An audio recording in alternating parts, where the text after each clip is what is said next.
In the last session, we have seen what is the final keyword and where we apply. In that final keyword, we have already seen the final variables. What are the final variables and how to declare the final variables, where to declare the final variables. So all the things we have seen through example itself. So that is, you can declare the class variables as final variables. You can declare instance variables as final variables and local variables also as final variable. So these are nothing but constants. You can apply final and static together. That means if you are applying final and static together, it is an constant. You are using final keyword. That means it is also constant. You cannot change the value once it is assigned. And you cannot only declare the final variable, you have to give assign value to it whenever you are defining that final variable. So now today we are going to see the next use of final keyword, that is final methods. In this final methods, nothing but we are declaring the method as a final with the final keyword. And when you declare any method as a final, it cannot be overloaded. Okay, so what do you mean by that overload concept? You know that it is a compile time polymorphism where we are defining multiple methods with the same name and different type signatures. Okay, so here the syntax is final, then the anyway method name, its return type, everything will be same. Only the thing is this method cannot be, sorry, not overloaded, it is overriding. Overriding is possible in the inheritance concept, right? So this final keyword we are using only in the inheritance part. So here we will create one, the final keyword package itself. I'm creating a new class. Name of the class, final method.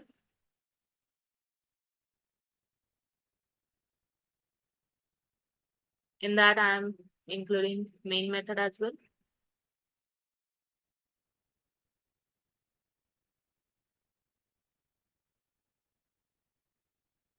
So first we will define one class.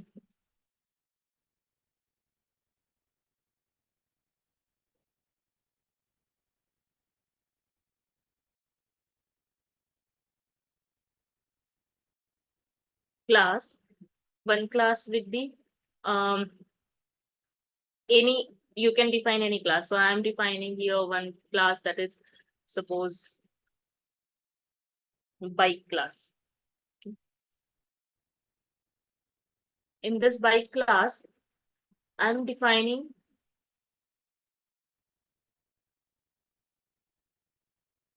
one variable that is speed, integer speed. You can initialize the value also if you want. And I am defining one method that is int get speed. This is a getter method to get the value of speed. This dot speed. This is return statement. Okay. Or you can only simply use, instead of this also, you can remove this also. You can keep only speed variable. Now, this is a simple class. And in this class itself, I'm defining one method that is the final method with the final keyword, final void get mileage. Okay. This get mileage method is going to simply, one statement will be there, system.out.println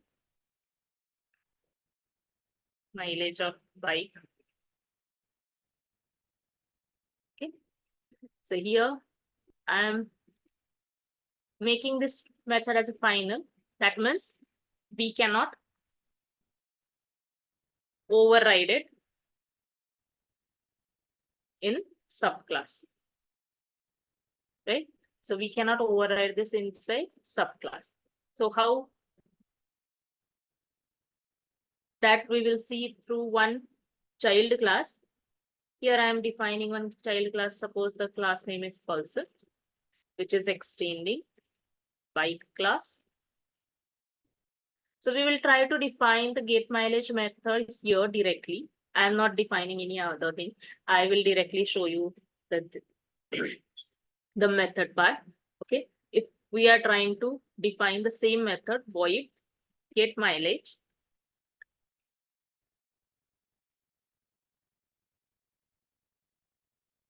And you will try to add some override or notation as well.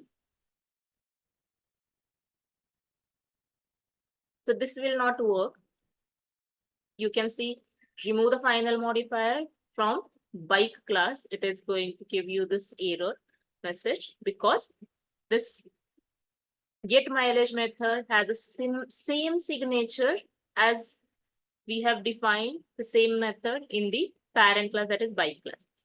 So if you want to change it, you can change by passing some parameter here. I am passing some parameter. Okay. So still it is not taking because this is an override method. But once I remove the override annotation, this method will become Pulsar class's own method, but it will not become, it is not the overridden method. Okay, why? Because overridden method has the same signatures. Nothing we cannot change anything. From the parent class, we always have same everything into the child class, right? So that is the overridden method. But when you are defining any method as a final in the parent class, you cannot override that method. If you are defining it without override annotation and you are changing some type signatures, though the name is same, this will become child class's own instance method. Okay, so always remember that this get mileage method is a child class's instance method. It is not parent class's overridden method. Okay, and if you remove this and you keep the same signature, it will give you an error message, that is we cannot override because this method is defined as final. Okay, so this is the use of final keyword. Other things you can keep as it is, like bike class, you can initialize.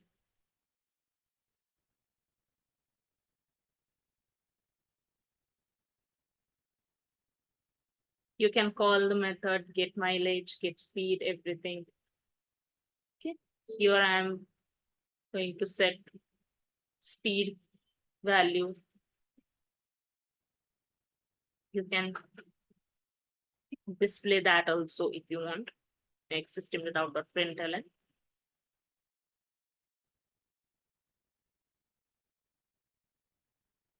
Speed is equals to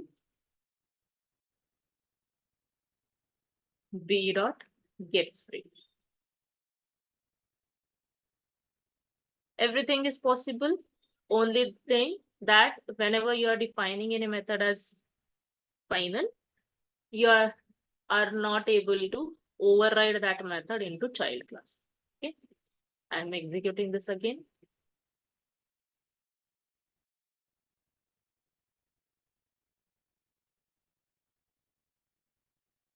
So by English of the bike method gets called and the speed we are getting it. So this is final method. Now the next is we can apply final keyword to the classes as well. So first we will see how to apply.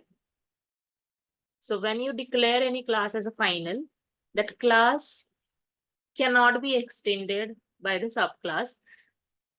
This is useful for classes that are intended to be used as is and should not be modified or extended. When you don't want to use inheritance concept, or you want to keep your class protected from extending, then you can define that class as final class. So same as the class signature, same everything. Declaration is same, only we are adding final keyword to it, that is non-access modifier. Okay. So we will create one class. final class example, including main method. This is not required actually, but fine. So I'm making the same public, this final class example itself as a final. Okay. So public final class final exam class example itself. And I am creating some members here. You can define anything like I will define some string name. Okay. That's it. So if this class is defined as final, everything will be same. If you want to generate the constructor, you can generate the constructor, getter, setter methods, everything will be same. Only the difference is your cannot extend this class. So to see that, we will create one class here, class, suppose class name is XYZ, and I'm trying to extend this above final class.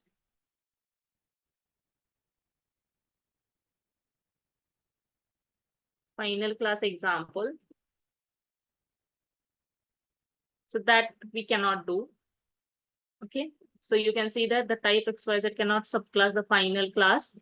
Okay. Remove the final modifier. It is giving you one error.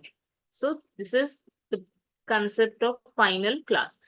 When you want to protect the class from outside world, from extending or from inheriting, then you can simply make that class as a final class. Okay. So whenever you are using this, we cannot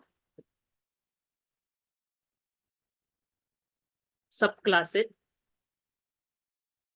That is inheriting. We cannot inherit. Okay. Any doubt? Clear? So how to apply this final keyword to variable, method, and classes? Everything is clear. Anything you want to ask?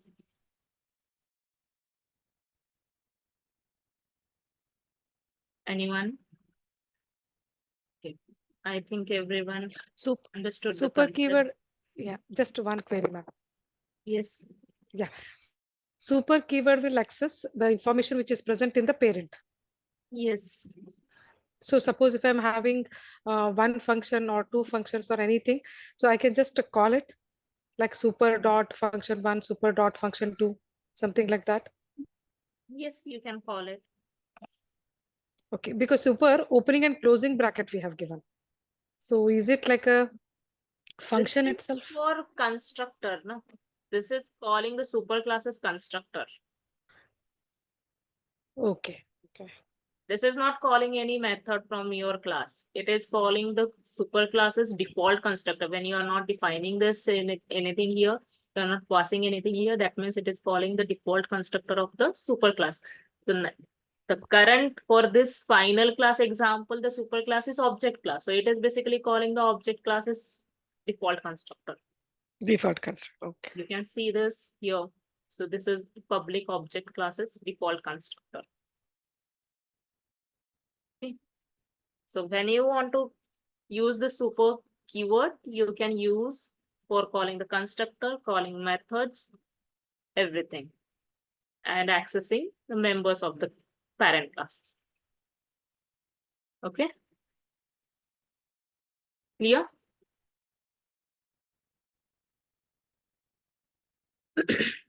So here also you can access the speed variable from the parent class bike into this class using super keyword. You can access this method also using super keyword, but we cannot access this method using super keyword because this is a final method and you cannot access it.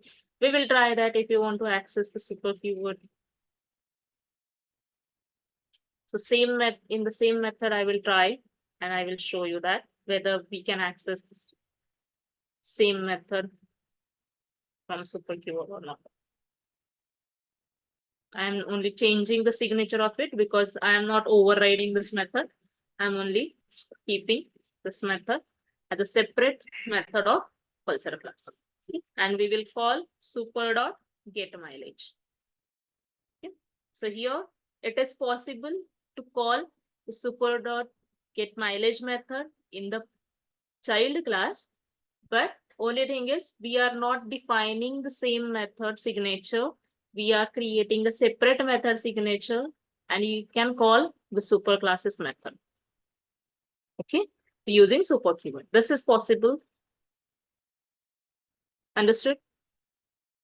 The difference between super keyword and the final keyword.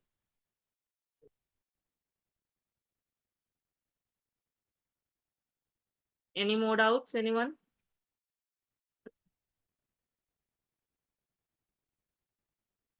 Shall we go ahead? So can we attach the final keyword for class also, wherein I want to restrict the inheritance? Yes, we have just seen that Okay. part here, right? Yeah, final for the class and final for the function. So both the things will restrict the function access also, class access also. Yes. So it is Okay. basically restricting for overriding a method and keeping a class from inheriting it. Okay. Okay. Okay.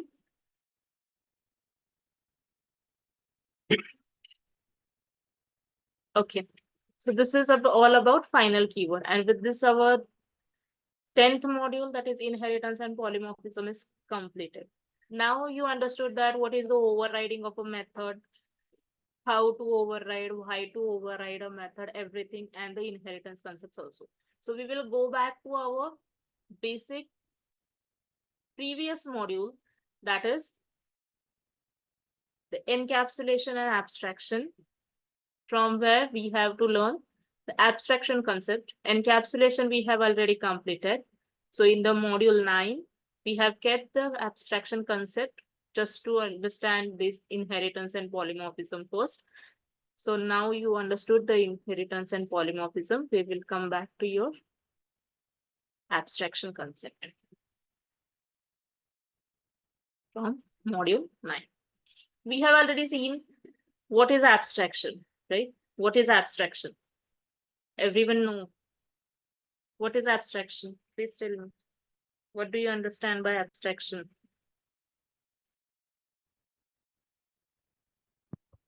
Hiding the irrelevant details and giving only the relevant informations. Right. So hiding the details and showing only the important part, that is nothing but the abstraction. The real-time example of the abstraction is nothing but, yes, can you tell me what is the real-time example we have seen for the abstraction? ATM machine or mobile or TV OS. Yes, correct. So ATM machine, coffee machines, then mobile phones, everything is nothing but the abstraction. Everything is hiding the main development part and showing only the important thing to you, which is only required to understand by the user, right? So this is nothing but hiding the unnecessary details and showing only important part, that is nothing but the abstraction. What are the different advantages of abstraction? First is reduces complexity. That means using, by hiding unnecessary details, you are keeping your details to yourself and making your, or showing only the important part. That means it makes the system easier to understand and use by the end user. Okay. As I am the end user of the mobile phone or any system or ATM machine, it is very easy to use because of the abstraction concept, because I am not going into detail how it is implemented, how this is working, right? And I don't need to understand that. I just need to go through all these concepts. I just need to use these functionalities like withdrawing a cash, depositing a cash, everything. I just need to use these, right? So this is nothing but it is reducing complexity, and abstraction makes it system easier to understand and use. Second is improves the code readability. Abstraction allows you to focus on objects' high level behavior, without getting bogged down by implementation detail. Okay, so it is basically readability. It is always increasing the readability. How the abstraction we are going to achieve in Java, that we are going to see. So here the focus is on objects high level behavior. That means it is always taking time to improve the code, and we can see everything should be in a place. Then it is also enhances maintainability. When you are using abstraction, we are using encapsulation also. Encapsulation is nothing but hiding data, right? But here we are hiding behavior. Nothing but we are hiding behavior, right? So once you are defining anything, you can change it according to your need. You can change the implementation according to your need. It will not affect the other parts of the implementation. So modifications, changes, everything is always helpful and it is easy to do. That's why when you use the abstraction, it always enhances the maintainability. Next is facilitates code reuse.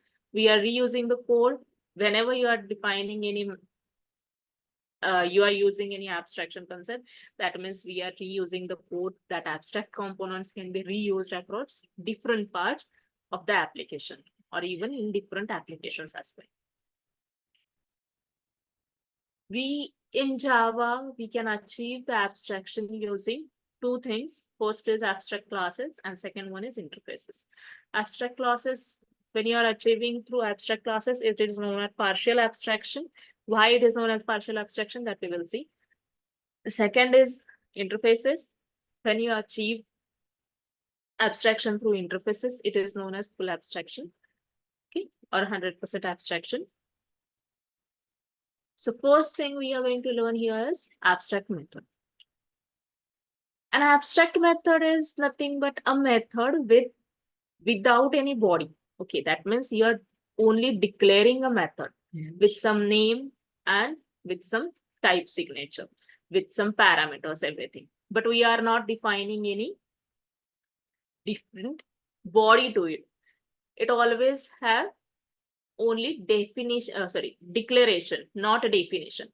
That method is known as abstract method. So this method is declared but not defined in a class. It acts as a placeholder for methods that must be implemented in subclasses. Okay, so it is whenever you are doing abstraction or this abstract concept, we are using inheritance concepts as well as polymorphism concept, that is runtime polymorphism overriding a method. So that's why whenever you are defining any method as an abstract method, that method should be defined in a subclasses of that class. The abstract method has no body, it has just a signature. It is declared as follows. The access modifier, that is a normal thing when you define any method. We always use public, protected, private methods. Okay. Then we have to use abstract keyword, which is again the non-access modifier. So this is used for making any method as abstract. Then the return type of a method name, and then the parameter list. Okay. So whenever you're defining in this way, this method becomes abstract method. And always see that when you are defining any abstract method, at the end of the declaration, you should give the semicolon. Whenever we are defining any method, we never give the semicolon in the Java. But when you are defining a method, semicolon is must. Okay, that is mean we are not defining any body to this method. It is just a declaration of a method. Okay, for example, here I have defined public abstract void sing method. Okay, so this is nothing but sing. After the parameters brackets, I have just given semicolon to end our statement. Okay, semicolon is used to end our statement. So this is end of statement. Only we are declaring a method, we are not defining any body to it. Then why we define any method as an abstract method? What is the use of this? What is the purpose of defining any method as abstract method? Sometimes super class, that is parent class, has no meaningful implementation of any method. Okay, so at that point of time, You thought that I want to define this method as an overridden method in the subclasses. But as per my requirement, I'm defining that method into subclasses. But what happens? Unnecessarily, the method will be defined in the superclass. It has no meaningful implementation. And that is also not useful. We are not using it. Then why we define that method? What is the purpose of defining it? Because when you have a body to that method, that means the memory will be allocated for that method, right? The memory will be wasted. The code has no meaningful use. We are not going to use that part. Then what is the purpose of defining that method into superclass? At that time, we can define that method, we can declare that method as abstract method, so that we can in later or in future, subclass will define it, override it, define it according to its need. Whichever subclass needs to be give the implementation, that subclass will give you the implementation of the superclasses method, which has no body in the superclass method. Okay. So if at least one method is declared as an abstract method in our class, we have to create or we have to declare that class as a abstract class. Okay. So abstract class is totally based on the abstract method. When you define any method as abstract method in the class, a single method, at least one method, or multiple abstract methods also allowed. But at least one method, if you are defining as abstract, then you have to declare that class also abstract class. Okay. Understood the purpose of abstract method, why we define it as an abstract method, how to define it, that we will see. Important points of abstract class and abstract method. When we are defining abstract classes are known as partial abstraction, as they may contain the concrete method, means the methods those have body. Okay. So when we are defining abstract class, any class as an abstract class, that class has abstract methods as well as non-abstract methods, that means concrete methods. Okay. That is why it is known as partial abstraction, because only few methods are abstract methods and other methods are concrete methods which has body. That's why it is known as partial abstraction. Whenever we are defining any abstract class, it is always declared with the abstract keyword. That means we are externally making that class as an abstract class. That means we are achieving the abstraction externally. An abstract method is a method that is declared without implementation. Java abstract classes may or may not contain abstract methods.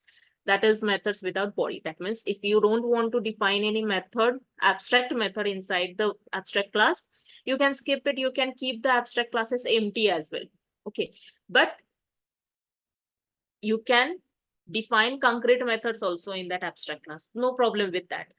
It is may or may not contain abstract methods. An abstract class may or may not have all the abstract methods. Some of them can be concrete methods. Okay. If a class has at least one abstract method, then the class must be declared abstract. If you are writing any method as abstract method, then you have to define that class as abstract class. That is compulsory. You cannot keep that class as normal class. Okay.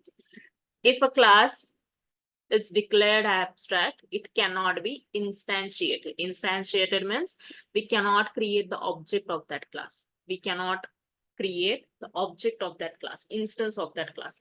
This is the important point. Okay. So whenever we are creating any abstract class, we cannot instantiate it. Okay.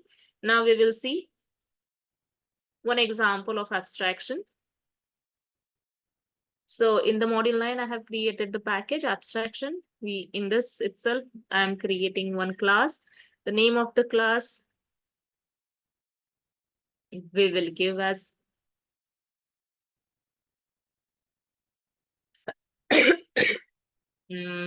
student marks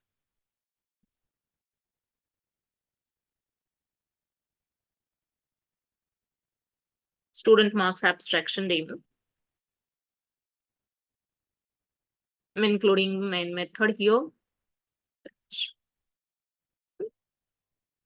In this class, I'm going to create one class named student marks. Okay. In this student class, student marks class, I'm going to create one method that will be abstract method. Okay. That method is suppose get percentage method.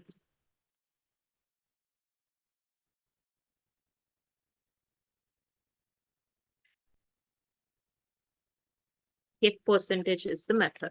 Okay. So we will define as per the syntax of abstract class. We will define everything here. First, you need to define the access specifier. The access specifier for this method I am defining as public. Whenever you are going to create any abstract method, you should give the public access specifier because this method should be implemented by the subclasses. Okay, we cannot make the abstract method as private because if we are making this method as private, we cannot override it outside of this class, right? Because that private method has the scope only within this class. That's why mostly we make those methods as public, abstract, because we have to give implementation to this method in the child classes, into the subclasses. So public, abstract, and the written type of this method is double get percentage. Okay.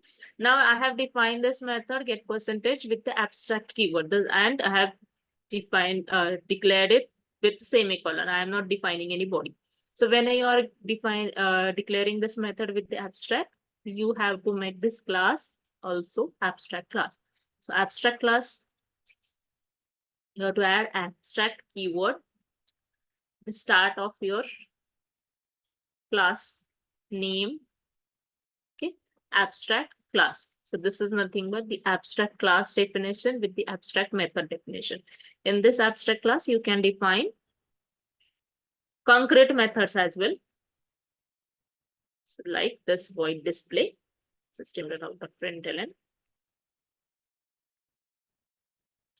display method fault.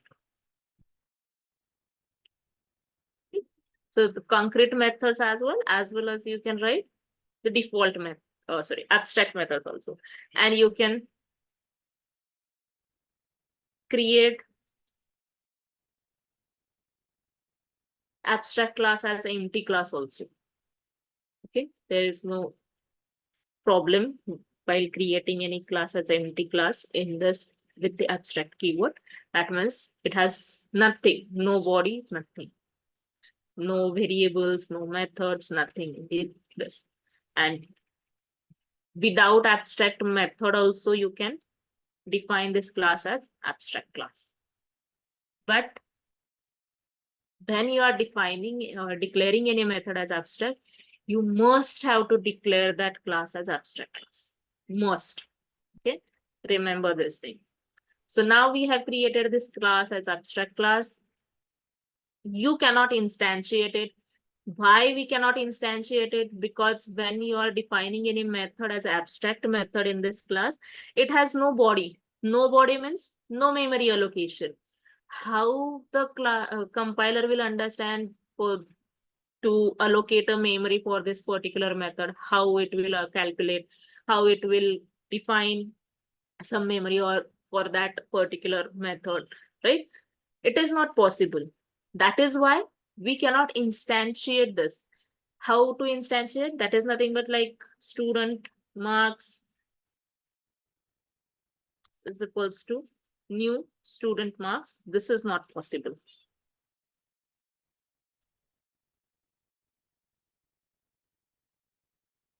In this way, we cannot instantiate it. Okay, so we cannot instantiate the student marks. If you create the student marks constructor here,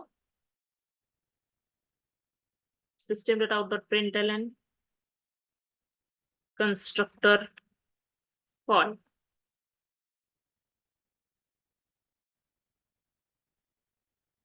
still it is not going to instantiate, it is not going to call the constructor.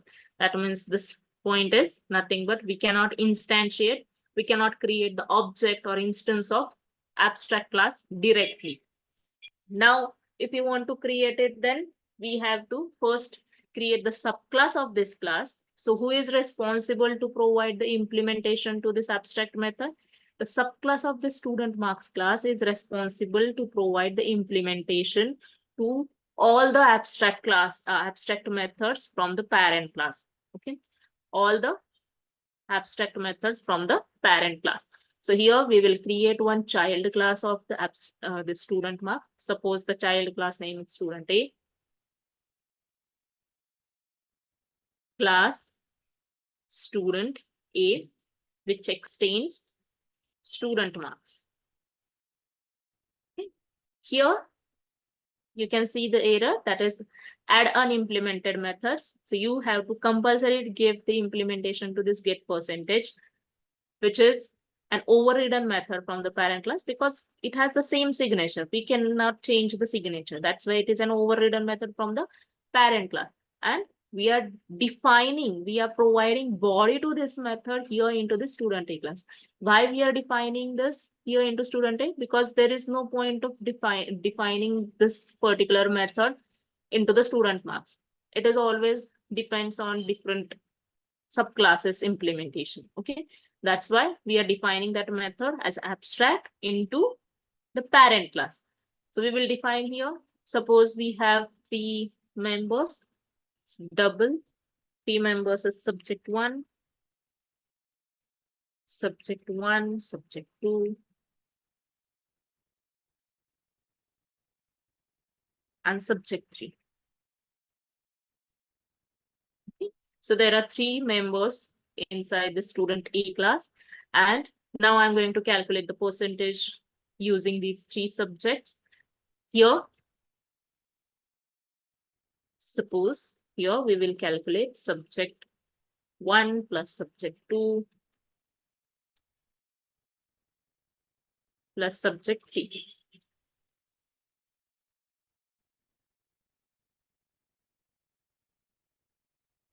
Divided by, suppose 300 and multiplied by 100. Okay, so this is a calculation for calculating the percentage, right? So I am providing the implementation of get percentage method here inside the student A class. We can override this concrete method as also, if you want, you can override that also here. We will override it. Void display. Instead of this statement, I will display all the subject marks. Subject 1 is equals to this dot subject 1 plus subject 2 is equals to this dot subject 2, and the last one is subject 3 is equals to this dot subject 3.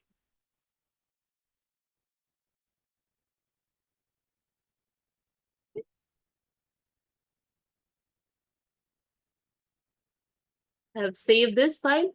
So we have created the class A with the full implementation of providing the overridden method from the parent class, which is an abstract method. And this class is also abstract class. When you are defining any class as abstract class, we cannot instantiate it. Then how to instantiate it? Using the upcasting and downcasting concept. We have already learned this concept, right? Casting concept, upcasting. So you can define the parent object and initialize it through child class, like in this manner, student S is equals to new student A, right? So this is upcasting concept. We have already learned this into inheritance. And you can access the display method. You can call system.out.println.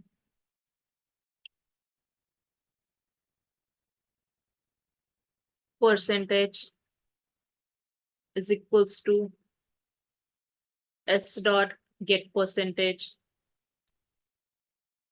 Okay, as this method is returning double value, that's why I'm appending it into system.out.println directly, right? But before that, we have to give some values, assign some values to these. So s dot subject 1 is not accessible because that subject 1, subject 2, subject 3 are the part of student A. That means we cannot access the members of the child class directly using the student marks, that is parent class, that we have already seen into the inheritance class. Now, how will you provide? Then you can do one thing.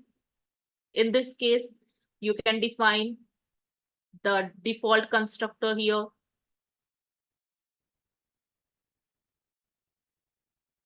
And here you can define, okay, super, I will keep it as it is because I want to call the super classes constructor as well.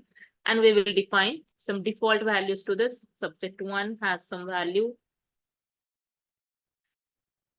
Subject 2 has some value. And subject 3 has some value.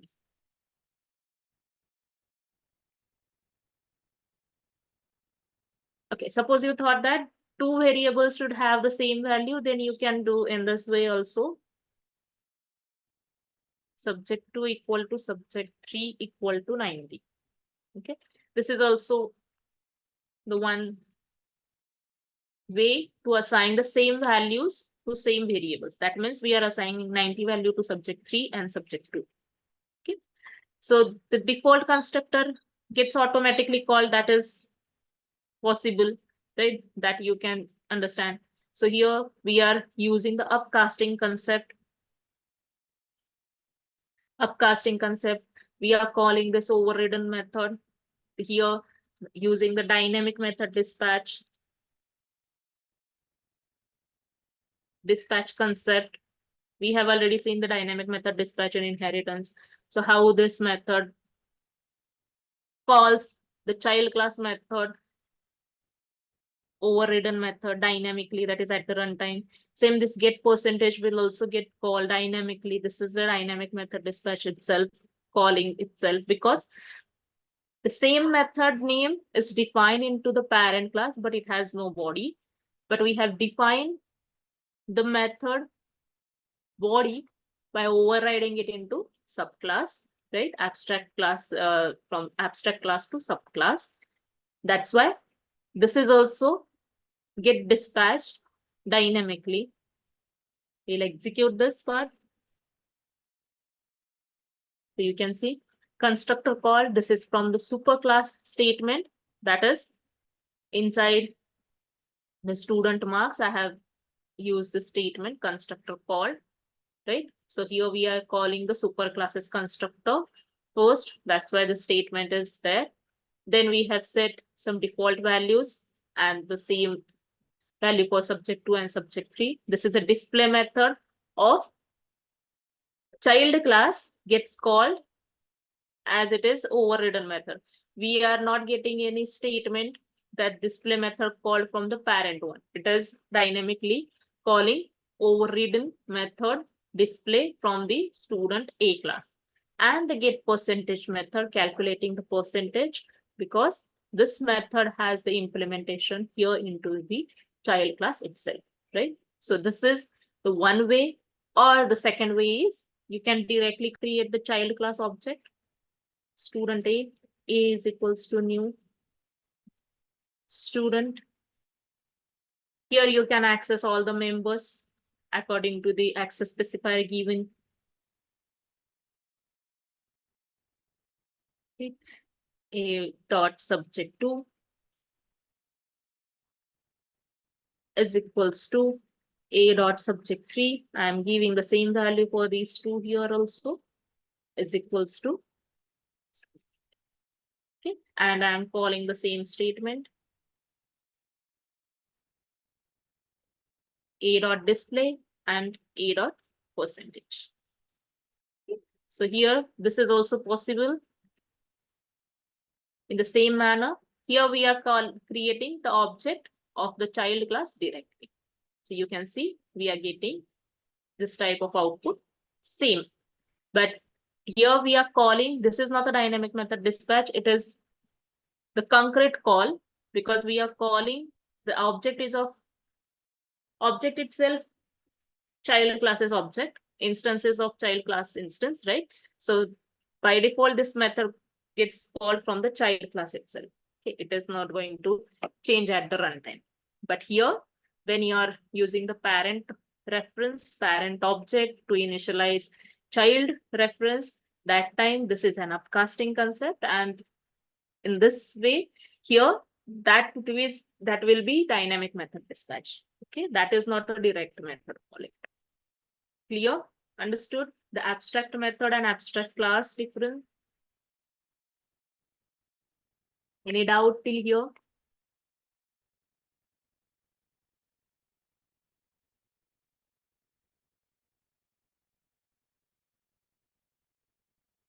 Okay. Coming back to your next points. Same. To use the abstract class, you have to inherit it from another class, which we have already done that from student marks to student name. Provide implementation to abstract methods in it. We have already provided it here. In our example, we have provided the implementation of get percentage method into the child class student A. Then next point is abstract class may be blank, that I have already shown it to you. You can create the abstract classes which has nothing, no variables, no methods. You can completely keep it blank. The abstract methods in abstract class must be explicitly defined as an abstract. These are not implicit. You have to give the abstract keyword to that method so that we are explicitly, externally making this method as abstract. Okay. The abstract methods may be protected, default, and public. Okay. But we cannot define the private methods. That I already explained. Okay. We can declare instance variables, static variables, final variables, and constructor in abstract class. It is a normal class. Only we are giving the abstract keyword to it, making any method as an abstract method. That's the only thing.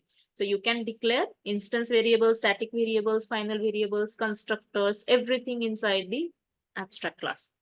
We can't create instance of abstract class directly. That already I showed it to you, right? It will get created through subclass. That is using upcasting concept. But we can create the reference of abstract class. This is nothing but the reference variable itself. When you are defining this is the parent object, and we are initializing it through child class object, right? So this is nothing but upcasting concept. But we can create the reference of it. How to create the reference, that we will see in the next points. Okay. All abstract methods of abstract class must be overridden in a subclass. Either or the subclass must be declared as an abstract. This concept I will explain. If it does not want to implement all abstract methods of its superclass. That means, suppose this is the class A. It has class student marks, which has one abstract method, and we have defined the student A, which is extending the student marks class, and we have defined this get percentage method here. Suppose in the student A class, we thought that we don't want to provide the implementation to this get percentage. Then you have to make that class as abstract class. Suppose here I'm creating class student B.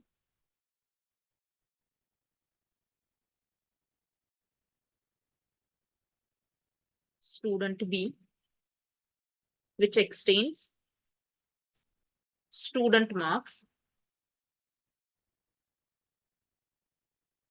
Okay. Now the student marks has abstract method, right? So, but I don't want to provide this unimplemented method here. So I will make this class also as abstract class. If you don't want to make this class, define the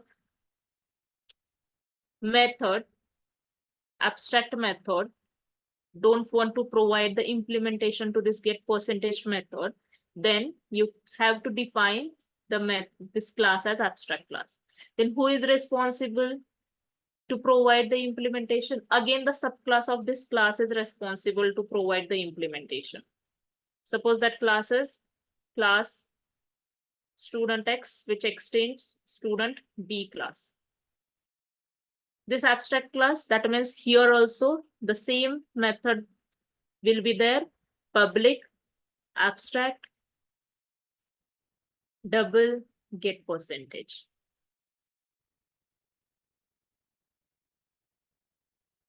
Okay, the same method will be there inside this class. That is why we have to make this class as abstract class. Okay, why? Because you know that all the parent members are by default available or by default added into the child classes, right? That's why this method signature is as it is here inside the student B class, and that is why we have to make this class as abstract class. As this method is abstract itself here inside this child class, you have to create another child class of this class by hierarchical, or you can say leveling child classes, and you can simply give the implementation of this get percentage method here. Okay, so this is the point which I have explained, that all abstract methods of abstract class must be overridden in its superclass, either or the subclass must be declared as an abstract if it does not want to implement all abstract methods of its superclass.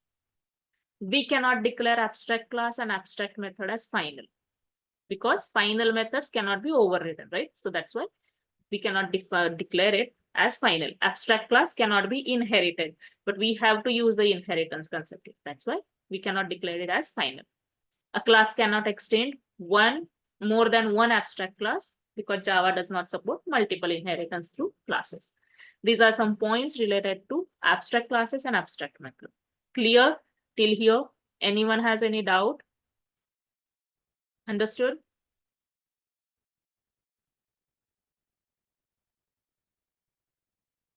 Okay then. So we will end our session for today here, and we will continue with the next part of abstraction itself in the next session.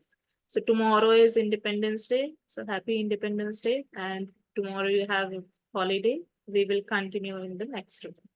Thank you, everyone. Aditi ma'am, Yes. yeah, ma'am, we have another session on the same Zoom meeting. Yes, you can end the session. I have already completed. Thank you, everyone. You may leave.